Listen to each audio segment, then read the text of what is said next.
Welcome everybody to this first in a series of webinars on UK food poverty. As we all know, it's 2020 and COVID-19.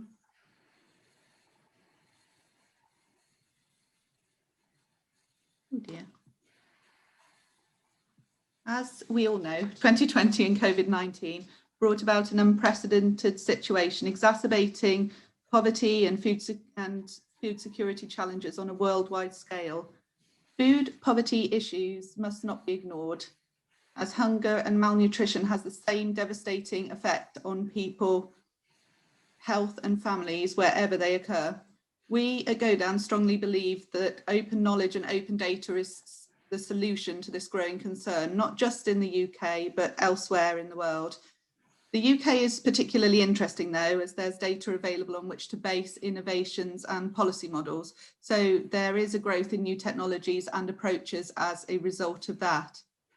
At Godan, we've begun discussions with UK-based organisations already using data to alleviate both the short-term and long-term effects of hunger. So the short-term would be things like hunger and malnutrition, whereas long-term is more socioeconomic inequality. We want to better understand the challenges involved. I'm just going to share a little bit about Godan and what we do for those of you not so familiar with our work. So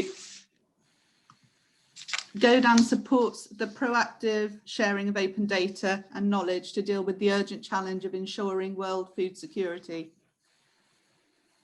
At the heart of Godan is a growing network of over 1,200 partners from government, private and public sector organisations that are committed to a joint statement of purpose. They've all committed to support the proactive sharing of open data.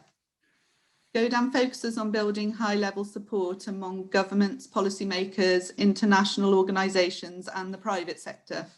We promote collaboration to harness the growing volume of data generated by new technologies to solve long-standing nutrition and food security challenges. We also advocate for smallholder farmers and minority groups within the food supply chain. To achieve this, we encourage collaboration and cooperation between stakeholders in the sector. So I would like to hand over to our guest speaker, Diana Smith, who is lecturer in GIS and health geography at the University of Southampton. Diana and her colleagues have been doing some fantastic work which shows the power of open data to really highlight poverty issues. Now, if you have any questions, if you could please place them in the comments, and we will have a couple of pauses throughout Diana's presentations in order that we can ask questions and share ideas. We also have with us Sushith Anand, Godan's chief scientist, who will be helping take questions and helping expand questions that you have. So if he does get in touch with you during the webinar, then please do not be perturbed. He is part of our team today. Thank you, Diana, if you'd like to take over. And thank you for coming to talk to us. Thank you very much, Kate, for the introduction, and thank you all for coming today. Hopefully you can see my slides okay. I'll be talking to you today about the work we've been doing for quite a long time now. Well, I've been doing for a long time and with more colleagues than ever, around looking at area-based indicators of inequality across the UK, using open data specifically. My particular interest is around food security, so Godan's works are very close to my own heart. I've been doing this for quite a long time now, looking at things between food security, food access, food deserts, way back when that was more of a thing, and now more recently looking at food poverty, especially in the UK. I'm going to go through the presentation with some pauses built in, so if there's any questions, I'll be happy to take them at that time. And towards the end, I'll demonstrate the online tool that I was able to develop with some funding very gratefully received from ESRC's Impact Acceleration Awards scheme. And I'll be happy to talk to you about how that works as well. So again, I'm going to give you an overview really of several different projects, but with focusing in very much on the food insecurity measures based in the UK. So we'll look at that, then I'll also talk through a more recent bit of work, which is unsurprisingly linked to COVID, where some colleagues and I thought, how can we add to the discussion around COVID, not looking so much at mortality, but looking at the other impacts of COVID, especially economic insecurity people may be experiencing as a result of COVID through job loss or furlough and so on. I'm going to talk through another project which brings in the food insecurity together, which is called Wessex Friend, which is funded by NIHR Applied Research Collaboration. And then I'll go on to talk more about the details of how this all fits together. So I'll go through an overview of the data gathering and availability. So what data are available? We're very lucky here in the UK to have a plethora of data at our fingertips. And that's something which I very much enjoy, given the kind of work that I'm interested in doing, which is all looking at health and social inequalities in trying to have better information to address these situations more effectively. Then I'll go on to talk about the health and social implications, especially around food insecurity or food poverty. And then finally, I'll conclude with a discussion around childhood obesity and how we're using these area-based indicators to link together with individual-based risk scores in Wessex Friend and think about how we can again support families and communities more effectively around food insecurity, child poverty, and childhood obesity. So a quick overview, the food insecurity work has been ongoing for, my goodness, quite a number of years now. The area-based risk measures originated back around 2014 or 2015, I suppose, and I'll explain a bit more on that in a moment. But really, they're a response to the idea that the index of deprivation doesn't answer everything we need to know. So what we're doing here is creating more bespoke measures of relative inequality. And that's why I've focused in especially on the food insecurity risk measure, but also we'll talk about the economic insecurity due to COVID work that's been emerging. And so we've done 2 versions of that so far. I'm really passionate about using open data and making the data freely available. And that's what led to the development of the My Local Map website. I think what we really need to focus on is being able to answer questions around social and spatial inequality and give people the tools to do this in their own areas and think about how we can make these kind of national level indicators like the Food Insecurity Index or the Index of Multiple Deprivation more appropriate for our local communities, because I think as we all can appreciate, generic measures are a very good starting point. But I've already seen the utility in updating the work that I've done for more specific localities and populations and the concerns and pressures different people face around food security especially. And really this is all helpful with the aim, this is all done with the aim of enabling local authorities here in the UK, in England specifically, that's where the work is done, to think about targeting the resources that they have at their disposal, what there is in terms of what they have at their disposal in terms of funding, or thinking about where they'll offer more support for interventions that are in place and often supported by the third sector or civil society. So I think we're familiar enough with food insecurity as a group to know that many of the responses that we see to food insecurity in the UK have emerged from the third sector. So they're voluntary organizations, and that brings its own challenges in terms of resources and sustainability long term. What we can do here is use these kind of risk measures to see if there's areas where they're not being fully resourced, and then think about how more support can be given to those regions or those localities. Again, the thing that I feel most strongly about is making the data and the methods freely available to anyone who's interested. So that's something which is available again through the website, but also through ongoing publications. So I want to give you a brief overview of food insecurity in the UK and why this is so important. Again, I'm aware that you're already quite familiar with this, but just to recap why it has become such an issue recently. As you've might, or recently in the last few decades. So you might have detected from my accent, I'm not from the UK, I'm from America, where food insecurity has been a challenge, a known challenge for quite a long time. It's been an interesting, from some of that perspective, to look at how it has emerged here in the UK. The food banks here came into existence much, much later than the US, and we're seeing increasing demand to the use of food banks. So food banks in the UK, for those of you less familiar, operate a little bit differently than the US. Most of them require a referral system. So you have to have a referral from someone in perhaps social care or your GP to indicate that you need access to this particular service. What we also know as a result of this referral pathway is a lot more information about who's using food banks. The Trussell Trust is the largest franchised organizer of food banks in the UK, and they gather quite a bit of data on, again, their referrals, and they can tell us a lot more about what's going on. So some of the diagrams I've got here indicate why people are using food banks. Overwhelmingly, it's down to low income. So it could be something which is actually part of a more chronic food insecurity situation rather than the acute food insecurity solution, which is offered with food banks, where you get a parcel of food that typically lasts 3 days.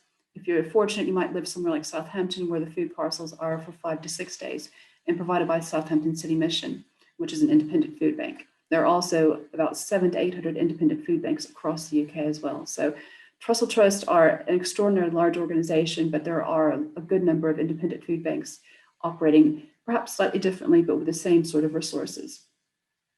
What we know, interestingly, is that, I say interestingly, somewhat ironically, only about 20% of people who are food insecure, who would consider themselves to be food insecure, access food banks. And that's data from Canada. More recently, the Food Foundation here in the UK has done some ongoing surveys to find out about people's experience of food insecurity and found that more people are accessing food banks now. So perhaps about 50% of people who are severely food insecure are accessing food banks. But still, I go with the 20% number in non-COVID times, and that's quite alarming. That indicates there's 80% of people, simple maths, who are experiencing food insecurity who are not accessing this particular aspect of emergency food aid. And that's why it's so important, if we're looking at where food insecurity is occurring or how many people are experiencing it, not to rely on data from the third sector and charitable organizations because of the referral pathway, the possible barriers to access, the associated stigma with it. What we also know from ongoing research is that food insecurity has quadrupled since the first COVID lockdown. And again, that's research from the Food Foundation, which is ongoing. So measuring food insecurity, where does geography come into this? Again, my interest is longstanding in food insecurity, especially around access to healthy and affordable food and trying to create opportunities for everyone to have access to a healthy and affordable diet to meet their needs. And food insecurity is here in the UK is one aspect of that. I was intrigued when I saw a report come out from the APPG on hunger and food insecurity and said that the first term of reference was to understand the spatial extent of food insecurity and hunger in the UK. And I thought, well, that's something I do all the time. You know, I build small area estimation models to look at health outcomes like diet and obesity. I've always been interested in food-related health and access and the social justice issue around food access and the right to food. So it was a very natural kind of evolution to look at a small area measure of food insecurity risk in the UK.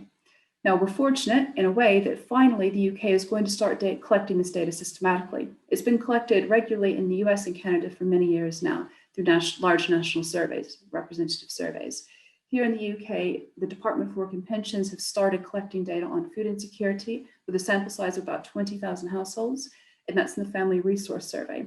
The first set of data collected in 2019 will be released this March. So we will have some data, but it's not going to be very spatially precise. So we still won't know where the people who are experiencing food insecurity live within the UK. And in terms of thinking about resource targeting and areas of greatest concern, that's going to be more challenging.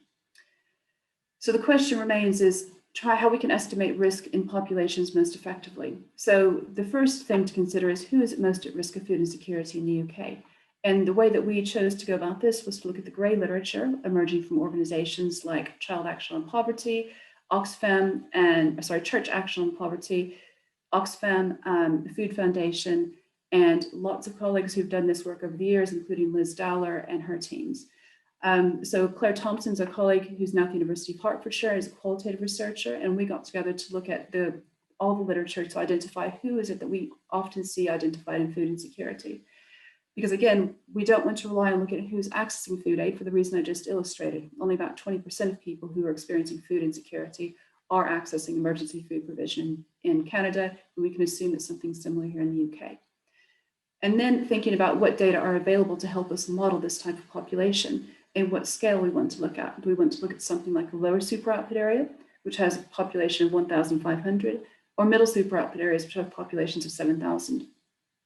And then thinking about crucially, as again, someone who works with small area risk estimates or small area estimates a lot, that is my bread and butter of my academic career, how can we validate this? After all, we're trying to estimate something we don't know. So that's just taking you up to the point of where we are so far, that stage of the kind of research development. And I don't see any questions yet, so I'm going to keep on going. If I'm wrong, Kate or Suchith, please pipe up and say something, and I will happily answer any questions. There is one question that has come up.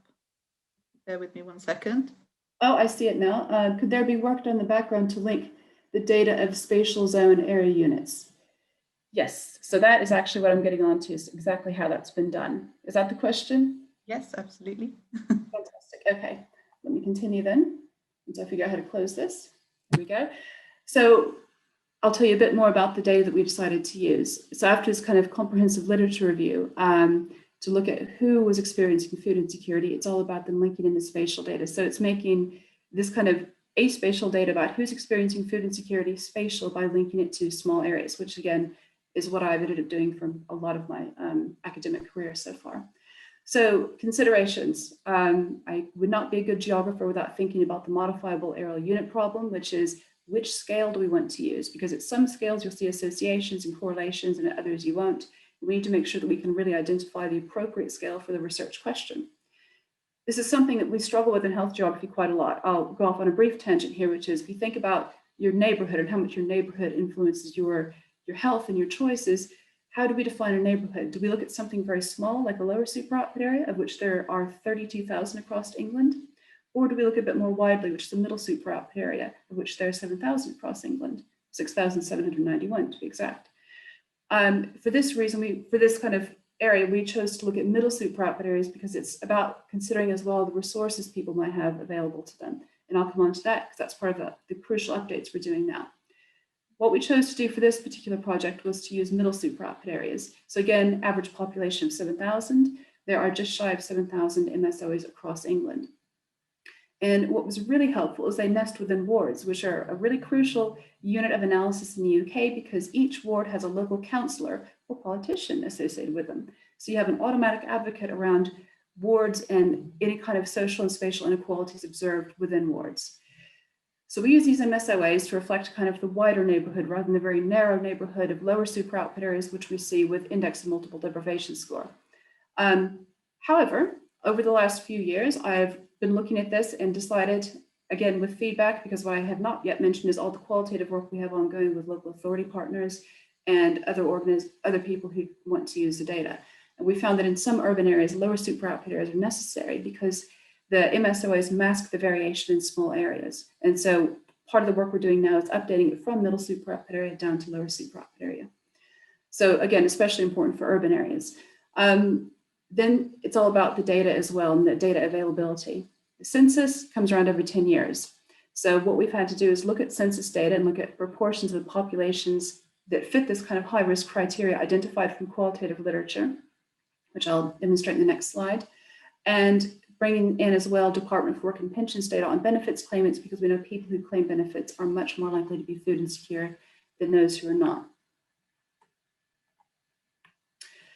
So the food insecurity risk measure was created in collaboration with Claire, who I've already mentioned, my colleague Kirk Harland. We did our PhDs together at Leeds, and Kirk went on to work at the Health and Social Care Information Center for a number of years creating various indices. So he was an excellent colleague to have involved with us. And Nicholas Shelton, who's a professor at UCL, another health geographer currently in public health, who has an extensive history of work looking at social and spatial health inequalities. So we worked together on this, and the work was published in 2018. But it was a good number of years in creation in terms of thinking how we'd use the data effectively. So by looking at all of the literature, we were able to identify the areas of the populations of greatest risk. We're kind of in two broad age groups. For the younger, under pensionable age population, it's very much about people who are on low incomes. And as a proxy indicator for low income, we use the census data on people who are employed in routine or semi-routine headed households and long-term unemployed. And for the over 65s, we simply looked at households where there are over 65s living alone, because again, that was the main criteria for food insecurity risk in that population emerging from literature.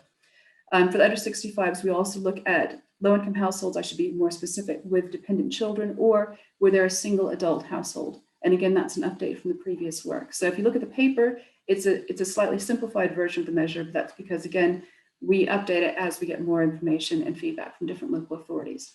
And that's because with a younger age group, the food insecurity tends to emerge from other reasons, usually economic considerations first and foremost. For the older age group, the food insecurity may also result from a lack of actually physically being able to access stores, which is something we've seen very much with the COVID lockdown. So again, these are constantly evolving, but very much based on the original work that we did. The original paper also looked at a more simplified range of benefits data because the DWP released data in a different way at that time. And now they put together a really excellent package, which has all working age claimants in one group and all pension age claimants in another group, almost as if it was created just for my use. But the real benefit of it is that they don't have any double counting. And in the previous releases, I think probably going back before 2017, 2018, you had to download data separately for each different type of benefit. And so that would lead to double counting if someone was claiming, say, housing benefit and universal credit. So that's a long way of explaining why we chose the data we did, but it's been, again, something which we're constantly reflecting upon and making it more effective. And again, we wanted to look at where this is in terms of higher risk for food insecurity. So it's very much a risk measure. It doesn't mean that everyone there is experiencing food insecurity. It just means that there is an area where there's a concentration of people who fit the profile for greater risk of food insecurity. And again, it's not just where food banks are located, and I've got an interesting point to follow up on that in a moment as well. I forgot I had this slide in here, which tells you a bit more about the data, but again, we're looking at the census data, and we update the proportions of populations in MSOAs with the ONS mid-year population estimates, which are available. So the most recent data update was released in December 2020. That's the food insecurity risk measure, and that used the 2019 mid-year population estimates. So again, we've got these under 65s and over 65 age group because we're looking at, from a local authority perspective, what are the responses you want to have for these two different age groups, or they can be combined together. The most recent Department of Work and Pensions data on benefits claimants is for the May 2020 release, and that's for the combined data sets. You can get more recent universal credit data, which is alarming to map, can I just say on as an aside, because of course we've had a huge increase in the number of people claiming universal credit over time. So the data can be used either in these two separate domains, much like the IMD score. We have household demographics and then benefits claimants, or they can be combined. And what I tend to do now is the work is not so much presented at national level, but much more at local authority level to again think about effective use of resources and targeting. So the way that we tend to represent it in local authorities is to have it in quintiles of risk in terms of proportion of the population who fit higher risk because of the household type they're in, or are higher risk because there's a higher proportion of people claiming benefits in the area. So in the map that I tend to create for local authorities that we use for things like joint strategic needs assessments, here's a map here that we've got Southwark in London and then Southampton, because I had to put Southampton in. The colors indicate the risk in terms of demographic profiling. So essentially this is for, in one case, we've got higher risk households in Southwark for over 65s. And then the areas with lines are the top quintile of over 65s claiming benefits within the locality. So the areas of particular interest for local authorities are those which are red with the hatched lines across the top. In Southampton, we're looking at under 65, so the working age of children population. And you can see again, the red areas are those where you've got the highest concentrations of households who fit that demographic profile of high risk. And then the red lines, which in this case happen to be in the exact same areas, are those where you've got the top quintile of benefits claimants. And in Southampton, that means more than 23% of the under 65 population are claiming benefits of some kind. So that tends to be how the data is presented and used in local authorities. Here in the UK, it's very much around annual reporting on joint strategic needs assessments and so forth, and I'll go through that in a moment. The other measure which we've developed more recently, and this was with Graham Moon and Paul Roderick, and again, Nicholas Shelton was involved, and Martin Caraher, who's in City University in the food policy unit. And it's really an extension to the food insecurity. This one took a little bit of different thinking. So we divided it into several different domains rather than just kind of two broad domains. We identified demographic and health. So again, thinking about who might struggle to access resources in a time of lockdown, especially. Economic precarity, so people who were employed in sectors which were furloughed or the shops would be closed for a certain period of time. Locational disadvantage, and we've disaggregated it now into rural isolation versus urban deprivation, and thinking about things like digital exclusion, which has been an emerging, we're more aware than we used to be of the role of digital exclusion. I believe in Southampton, about 30% of people living in social rented households don't have Wi-Fi. So they are reliant solely on their phones for any kind of access to the internet, which if you want to claim benefits in the UK, that's a pretty necessary resource. You have to have access to the internet. Now that libraries are closed, that means there's no more easy public access to that kind of resource.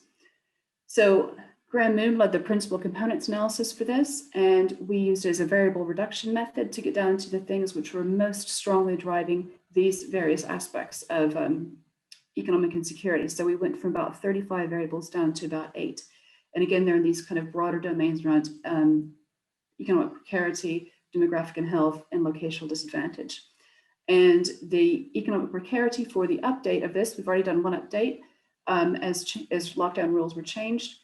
We've got employment and capacity, looking at people claiming benefits more generally, people who are claiming carer's allowance or working as a carer, areas where there's a low level of self-employment, and higher numbers of people employed in retail or construction, which were 2 industries which were stopped abruptly during lockdown.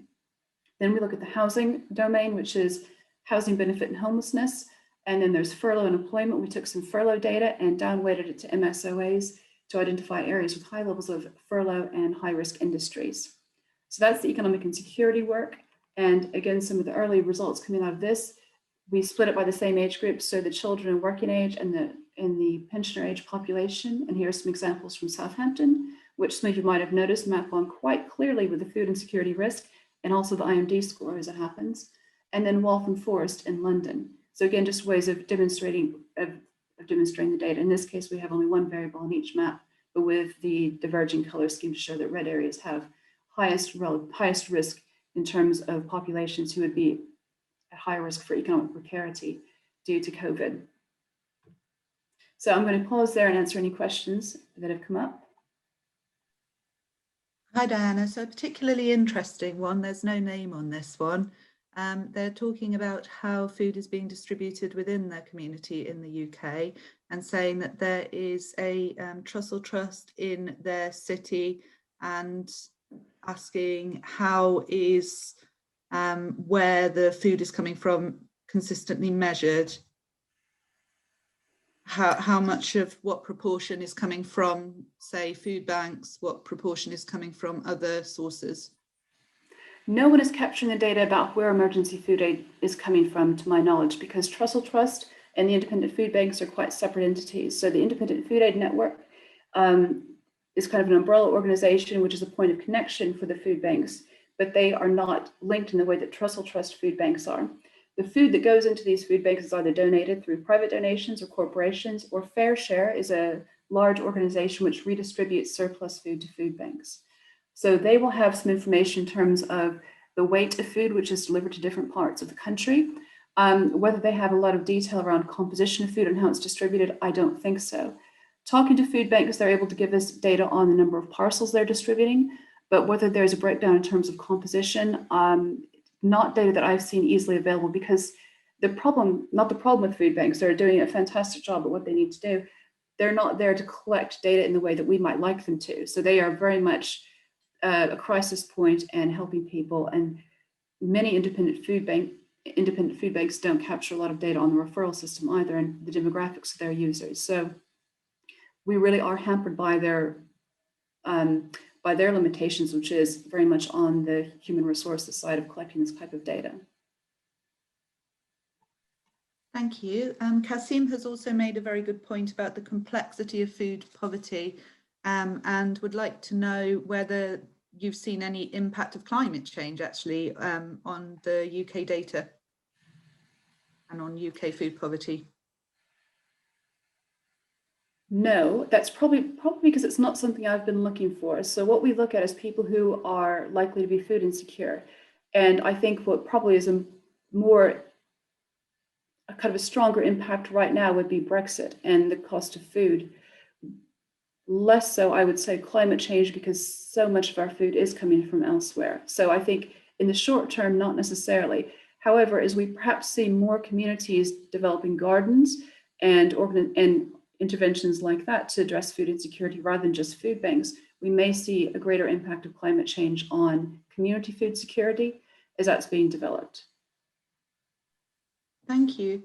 I'd also like to add, actually, because Kasim did bring up some very good points in his message, that we will not be dealing with just one aspect of food security in the UK.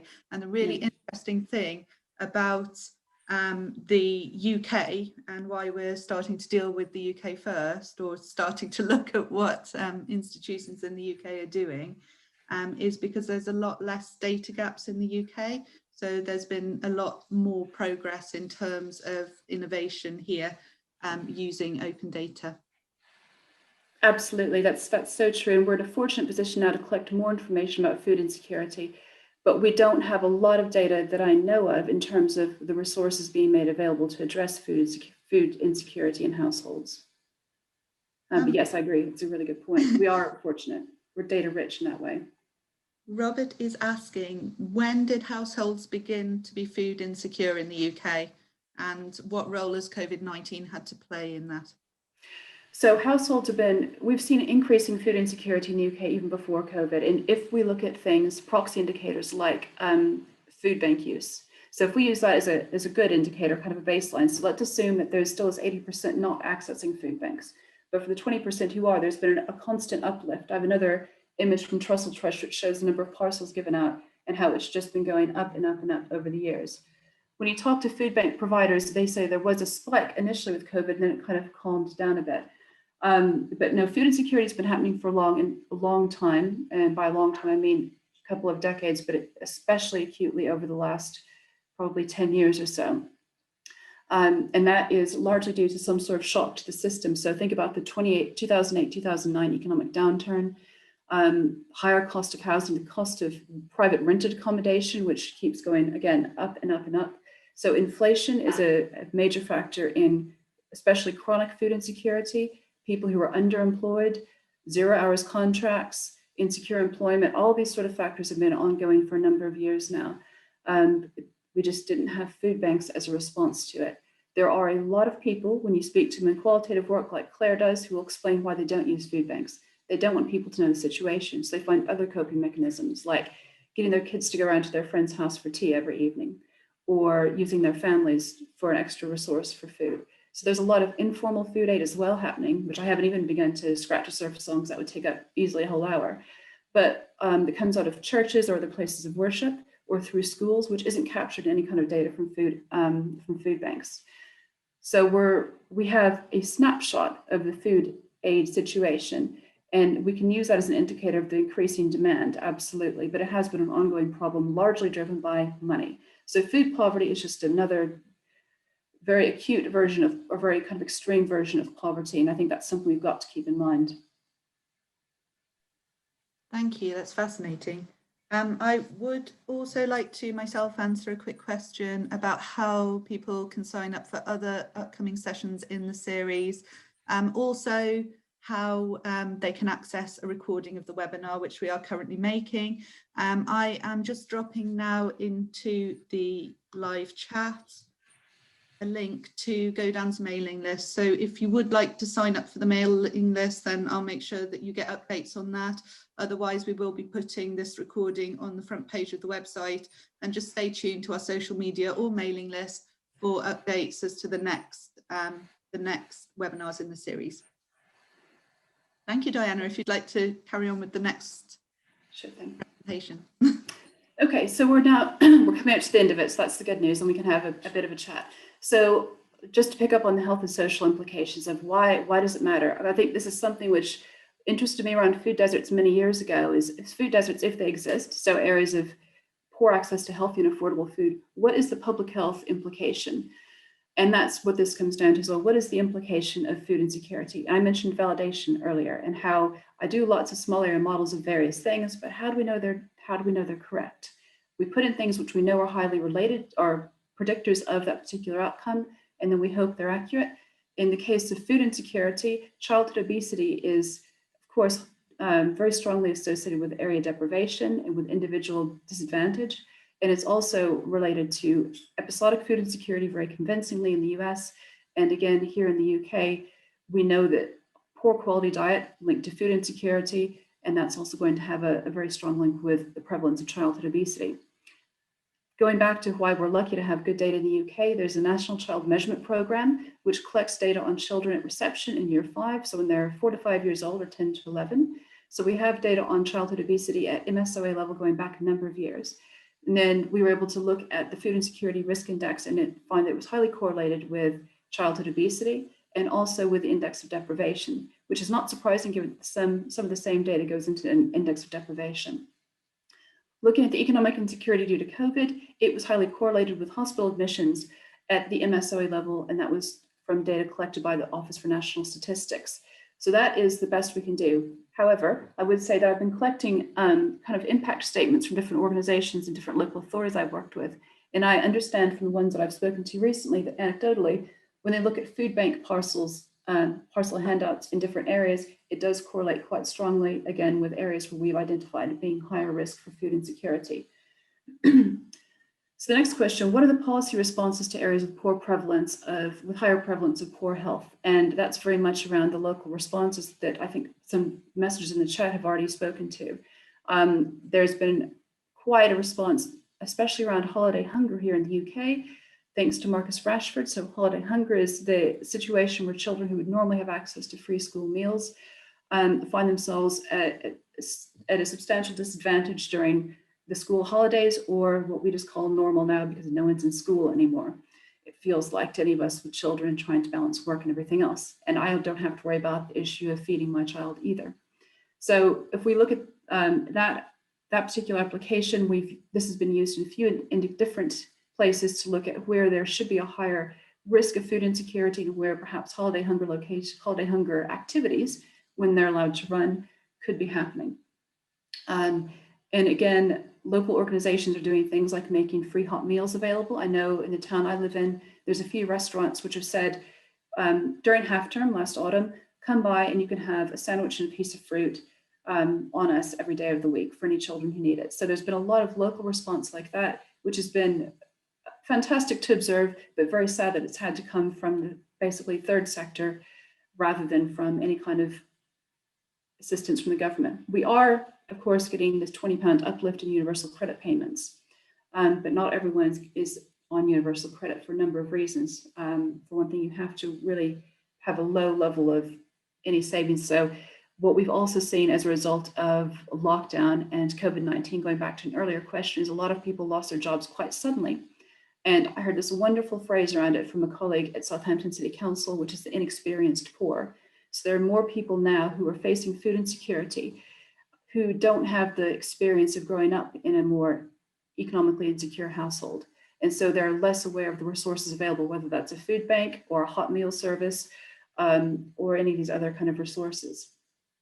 So I've put in here what are the policy responses? They are numerous. We're moving away from food banks only to food pantries where you pay a certain amount of money. I think one example in Southampton is £2.50 and you can go choose 10 items each week.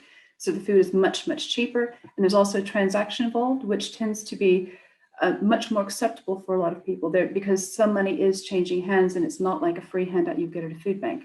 Crucially, there's also choice. And I think that's really important because food banks are doing a great job for what they can, but they are able to hand people a bag of goods, which they may be able to ask, would you prefer soup or would you prefer this? Do you want tea or coffee? But it's not the same as going and choosing the food you want to eat from a set of products on the shelf. So we have those. There's also community fridges where people can collect without any referral food that's been donated by, say, Tesco at the end of the day, or again, FareShare is a good resource for that.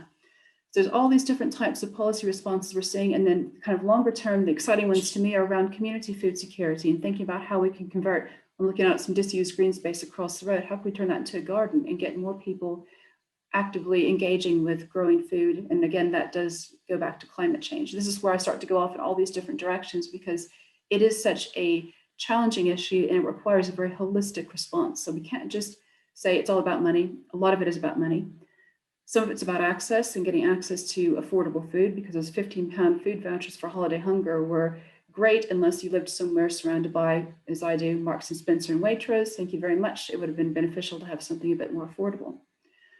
As I've already noted, responses aren't always where the risk is highest. They're where there's capacity because they're typically volunteer run. So we can't rely on that purely. And I'll show an example of that when I demonstrate the tool at the end of where the food banks are in Southampton, run by a fantastic organization, Southampton City Mission, but they're not always in areas where there's the highest risk or highest IND score either. And thinking back to the holiday hunger example, I had a really good chat with one organization about They need to find areas where they can have these interventions that need something, and there's not anything there currently, but also have the right resources. So that's a multi-criteria evaluation approach, which people who use GIS and geography will be a bit more familiar with that, but looking at layers of things that you must have in place in order to have this opportunity, like a school with sufficient green space, or a school with sufficient green space and indoor space for rainy days. So there's lots of exciting ways to see how this might work, how this can be used and how it is used. So here's a screenshot from the tool which we devised. So as part of this, when I was sending out data at the earlier stages around food insecurity, I was contacted by one local authority, said, this is fantastic. Can you send us the raw data? Because we pay a separate organization to curate maps for us online so that we've got them at our disposal because we don't have an internal GIS team. I thought, sure, I'll do that. But it was not an insignificant amount of money they were paying out per year. And I was very fortunate that the University of Southampton has this fund called the Impact Acceleration Award Scheme. And they gave me enough money, in this case, it was about £10,000 to devise a website, which allows people to take the data which I've created, map it, download the map themselves, or also upload their own data as well. So there's a lot of functionality around it. You can have closed user groups. We can give you admin rights so that you can create a little user group with, say, 4 or 5 people to collaborate, upload your data, map it, and then download it for use in your reports or whatever might be helpful. So currently I use my local map as a place to share the data which we're creating, whether it's the food insecurity risk score, which is here I've pulled out the demographic risk in Southampton, and you can also add point data. So here we've got the points, which are the food banks in Southampton, the 5 food banks in Southampton. And you can see the darker blue areas are, of course, they're those with higher risk. And we can see the food banks aren't always in these higher risk areas. So Thornhill and Hightown, for example, or Mansbridge up to the north, which are higher risk, and they're also higher deprivation, but the food banks aren't located there for a number of very good reasons. But that illustrates why we don't want to just look and see where food banks are located to identify areas of greater need. So how has it been used? I've given you quite a few examples, so I won't go on about this, but it's really about planning. Food poverty action plans, Sustain and Food Power are fantastic at supporting that. So if you're interested in food poverty action plans, go and have a look at Sustain's website and their Food Power organization.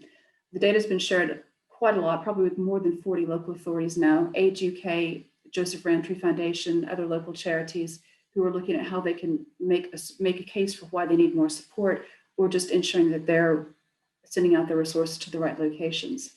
We've had confirmation that it works well in terms of it matches on to what people know. All the work that I'm doing now that's funded by the NIHR ARC Applied Research Collaboration is doing qualitative research across Wessex, so Dorset, Southampton, Hampshire, Portsmouth, to find out if what we have on our maps makes sense on the ground. Most of the time it does, but again, that's what's really identified the need for the LSOA level data, and also adding in more information. So the next version is going to be much more bespoke to different types of areas. And that's what I've got here, so the updates and release. In the next 2 months, what I'm going to be doing is updating the food insecurity risk measure to different area typologies. And what I would like to do is focus in probably on the urban-rural type definition. So urban fringe versus dense urban versus rural and small towns and that sort of thing. And then knowing that, for example, in rural areas, people face additional risk in cost around things like, sorry, someone just smiled and waved as they walked past the window, which is always distracting. Looking at things like access to public transport, access to food shops. And if this feeds into their situation of food insecurity, then we're going to add it in as another indicator. And I'll be revising this with that in mind. So combining the indicators in a different way, I'll be looking at something similar to the access to healthy assets and hazards. So taking the data in domains. AHA doesn't do any weights of their different domains like the IMD score does. And I would prefer the idea of weighting, because I think that the benefits data is certainly, from what we can see across the board, qualitatively and quantitatively more predictive of food insecurity than simply household type, but also adding in these other layers of data around transport access, access to employment, which is a major challenge for a lot of people. So that's all part of Wessex Friend.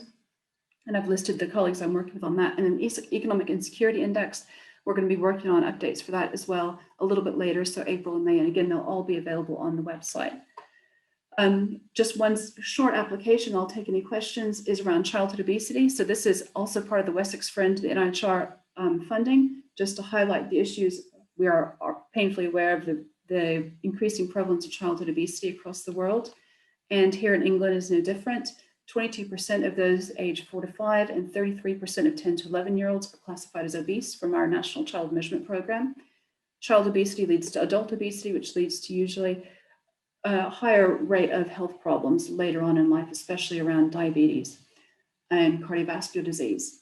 So obesity prevalence is highly correlated with deprivation as well. What do we do with this? What have we been doing with this? So my colleague Nazreen has been leading the work on and has done successfully a really excellent tool called SlopeCore, which is an individual risk prediction tool for childhood obesity that can be used at the stage of women's booking appointment. So when she's pregnant, right after the child's birth, and a little bit later on to give their risk of obesity based on some excellent longitudinal data that she's brought together, a population-based cohort, so not freely available, but I'm getting to where that fits in. And then we looked at this longitudinal data set over time using data from ordnance surveys to bring in area-based measures and saying what is influencing the risk of childhood obesity in different areas, and then building up this individual risk score tool, which can be used much like Q risk for those of you who might be familiar with that here in the UK. And what we found is that, again, this is the work that she's been leading, that she can predict childhood obesity risk using this routinely collected data at birth and early life, at pregnancy, birth, and early life. So it's a really important tool, which we are now linking together with area-based risk measures in Wessex Friend. So the way this will work is there's the individual risk tool that parents will do with their health visitor or midwife or a trusted health professional. And then there'll be a postcode lookup to indicate what their area situation is like in terms of child poverty risk, food insecurity, and access to green space. And that will come together in a tool called Genie, which allows families to map on their social networks, but also look at their local resources. So if you think about community assets like access to a food bank, access to green space, access to affordable food, or a food pantry, these can all be things that are really beneficial. And rather than just giving people a risk score for childhood obesity, there will be a discussion around, so your risk score is moderate for your child becoming obese at age 4 and 5, but did you know that down the road, there's a library which has stay and play on Tuesday afternoons, and there's also a healthy eating session that runs every Wednesday and so forth. So it's about creating opportunities for people to adopt lifestyle behaviors which might be beneficial to them and their families, but supporting them through rather than just giving them a risk of childhood obesity, which we know we need to address effectively in England, and creating something which feels more proactive and hopefully empowering, not empowering, but more helpful for them. So I'm going to stop there and answer the questions and do a quick run through of the website. But just briefly wanted to say thank you to everyone who's worked with me on this. It's been a long haul from about 2014, 2015 onwards. The COVID risk score is with Graham Moon and Paul Roderick, Nicola and Martin, and I've got everyone else listed there. I didn't mention Cityscape, which is a really cool resource, but it's been very much on hold since the COVID lockdown because it's about getting information directly from people living in an area, in this case, Southampton, and allowing them to share directly with the Southampton City Council what changes they might like to see made to the local community. So that's a great project with Geodata, who are also the ones that created the website for me. And then just thanks to all the people who've been feeding into the food insecurity work for a number of years now. So I'm going to go back and launch the tool very briefly and see if it works. Let's hope. And if it doesn't, I'll just talk. Okay, it did, so that's good. So here is Southampton. Hopefully you can all still see this. You zoom into Southampton, you choose the MSOA data set. I will choose one that I know works well, which is food insecurity risks. So let's look at the demographic risk or benefits claimants. We'll go with benefits claimants. And you can see it automatically pops up a quintile map across Southampton. And then you can change the legend position, and I will change it to the top right because that fits better with our city. And drag it over slightly. And then if I wanted to look and see where the food banks are located, as I showed you earlier, there are some preloaded locations on here, like the Southampton City Mission food banks, and they now pop up. And as you can see, they're located in these areas. You hover over the areas and you get different values and so forth. As I mentioned, you can upload your own data at the MSOA level, and we are currently working on updates to here. You'll be able to choose either an LSOA or MSOA data set, and again, upload your own LSOA or MSOA data set. And then you can download the data as well, or download the map, which will look just like this as a JPEG using that button. And all of the kind of underlying metadata is back here in various resources. There's economic insecurity work as well. So if you want to learn more about that, please go here and have a look at how we did things. in terms of the PCA and what variables remained in. And there's also a how-to video on how the website works and a quick start guide on what I just showed you in about 30 seconds. So that is it. I'm going to stop sharing now and take any questions. Hi, we've had a really interesting question from Alison Cotterill. She's saying the risk of obesity in later life is quite sensitive information, which is very true. Is this information on someone's health record? Is it already being collected?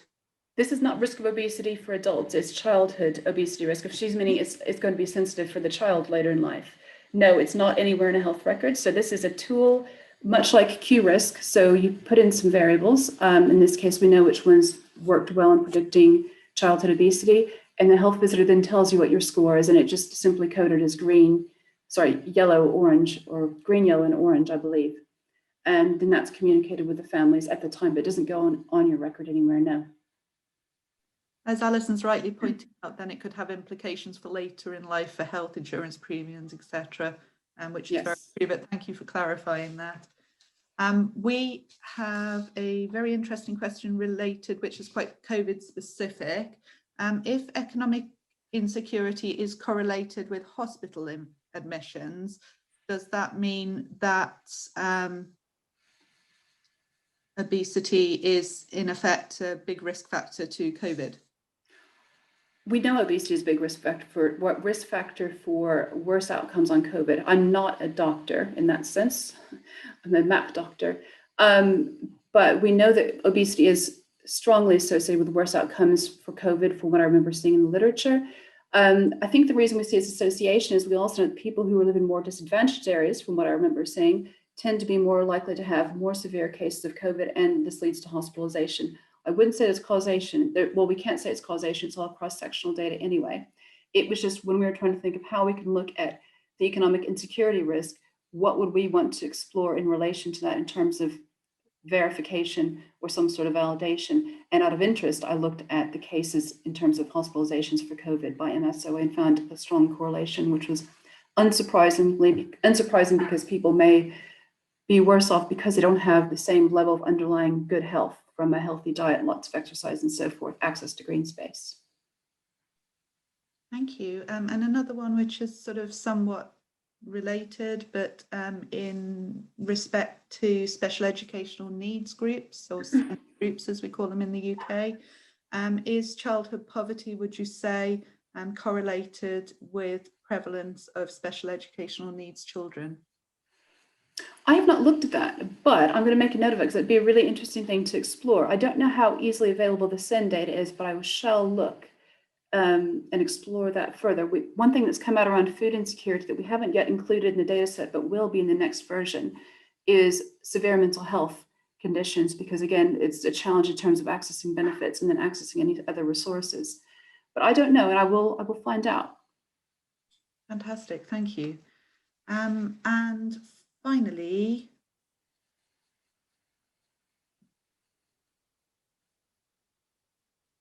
have you used any data related to food production and distribution to food banks? And also related to that, is there any data on agricultural surplus and the distribution of that to food banks? I have not used that data. I'd be really interested in that. And that's probably worth, one of my colleagues works in this area a bit more, Emma Rowe. I would say DEFRA would probably be a good resource for that. I know that I've worked with students in the past for the dissertations looking at where our food comes from in the UK. The issue is its usual scale of the data available. And we might have things for like the government or for government office region, which is Southeast, Southwest, London, and so forth. Whether we can find something at a smaller spatial scale, even down to local authority district, would be useful. Fair Share have been really friendly in the past when I've approached them, so they may well have access to data they'd be willing to share for someone interested in following that up. I'll have to think about how it would work and what it would add to the particular questions that we tend to have in our research. Thank you. We have another very interesting question from Fiona Lane. I'm sorry if I'm pronouncing your name wrong. Will your work be available for Scottish and Welsh municipal governments, as we call them here in the UK, local authorities? Yes, I mean, I'd be happy to do this. It's just a matter of timing. I guess I've stuck with England because the collaborations I've had have always been in England, but you could use this for Scottish data zones, I would think. And then in Wales, of course, yes, we use the same statistical building blocks of LSOAs and MSOAs in Wales. So absolutely, it'd just be a matter of wanting to make sure that what we're doing fits for those areas as well, because again, the pressures and the predictors might be a little bit different. So I imagine the generic model looking at demographic household type and benefits claimants would still hold. So that should be feasible. If you want to send me an email about that, I'd be happy to discuss that later. Also, are you thinking, because there's been several questions around this, how are you thinking that you might scale up your work? So to be used in other countries, to be used in other areas of the UK, for example, where do you see this heading? I've been doing this for so long now that I feel quite entrenched in this, because we're looking at it from the perspective, although it may seem like I don't just do area-based measures of food insecurity, but I guess England is the most familiar to me. It's where I have the connection, so I can make sure what I'm doing does make sense on the ground, whether it's a formal or informal ground truthing. I think it'd be certainly valuable to use in other countries, and you can see where the data that I've pulled through is nothing which is really top secret. You should be able to get good data on the predictors of food insecurity in the setting you live in. It's usually about the scale, but there's a really good group at University of Southampton called WorldPop, which have set themselves a task of mapping the entire world's population at subnational units. And they would have good resources which could help with the other drivers of food insecurity, whether they are beyond the individual level or not. So it's not something I've looked at in detail, but I would be open to. So again, please get in touch with me and I might be able to point you in a few more directions in terms of where that could happen. And Scotland and Wales absolutely would be feasible to do. And I'm kind of very aware that it's lunchtime in quite a few time zones now. So I just wanted to finish, and I'm sorry if we haven't got to your questions. There's been so many fantastic questions. Thank you everybody for your input. But I just wanted to finish by asking, as we have so many participants and our partner network, what sort of in-kind help or access to data or well, help in general would you need? Is there anything that you'd like to ask our partner network for while we have people here? I mean, I would be really interested in doing this elsewhere besides the UK, because I think the small area mapping is really important for a lot of different countries. So if anyone's interested in this, please do get in touch with me. We can see how we might be able to work together on that. I think there's areas where it's less urgent, like the US, where they collect great data, but this is, I think it can be a really valuable resource. And again, I've done this for more than just food poverty in other settings. So I would be really interested in possible collaboration on taking this concept and applying it elsewhere where sufficient data are available. Otherwise, I've been extremely fortunate to get the funding to support the website, which I'm grateful for, and Geodata at the University of Southampton have been tremendous in doing all the updates out of the goodness of their hearts, really.